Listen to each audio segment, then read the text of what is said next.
सर्वप्रथम मीडियामधून आलेले सर्व मित्रांचा मी अत्यंत आभारी आहे की आपण वेळात वेळ काढून इथे आलात, आम्हाला मान दिलात, हे मी कधीही विसरू शकणार नाही. मी जन्माला आलो, आई वडिलांना पाहिलं, देवाला पाहिलं आणि शिवाजी महाराजांना पाहिलं. त्यावेळेसपासून महाराज काय आहेत आपल्याला सांगायची गरज नाही. आपण हे मराठी मातीत श्वास घेतो. शिवाजी महाराज आपण जगतो. लहान होतो, किल्ले बनवले, भगवे झेंडे लावले, तोफा लावल्या आणि प्रत्येक वेळा वाटलं की आपण महाराजांचे मावळे आहोत.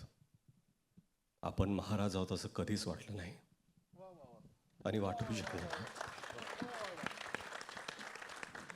पाचवीत होतो, असाच एक शाळेचा ॲन्युअल डे होता. बाजूला मी मावळ्याची भूमिका करत होतो. भाला घेऊन नाचत होतो मी. माझाच एक मित्र महाराजांची भूमिका करत होता. त्याला मी मुजरा घातला मानाने आणि गर्वाने नाचत होतो. तो मावळा त्या स्टेजवर असून तोच मावळा आज ह्या स्टेजवरती आहे आणि महाराजांना मानाचा मुजरा देण्याचा प्रयत्न करतो.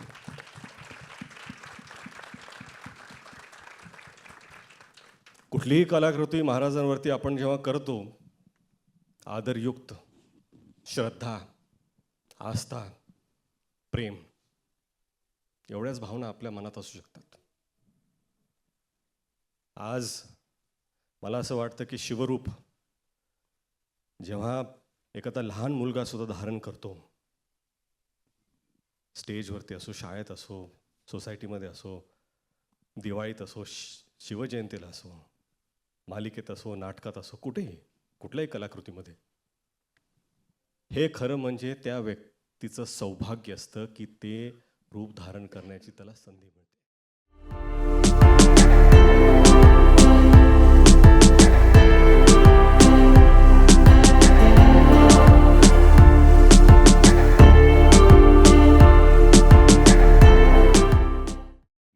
बहुत स्पेशल था एंड हम लोग यहाँ 100% मराठी सिनेमा को प्रमोट करने इसलिए जुड़े थे. दूसरी बात, रितेश मेरा छोटा भाई है और you know we go back a long way with our fathers together.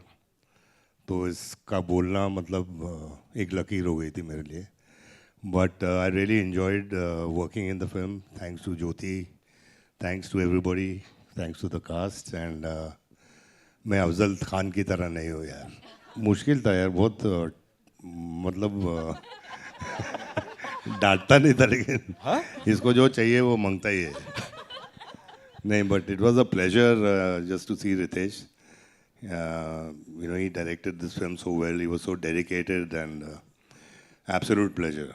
Thank you, brother. Thank you, Ritesh.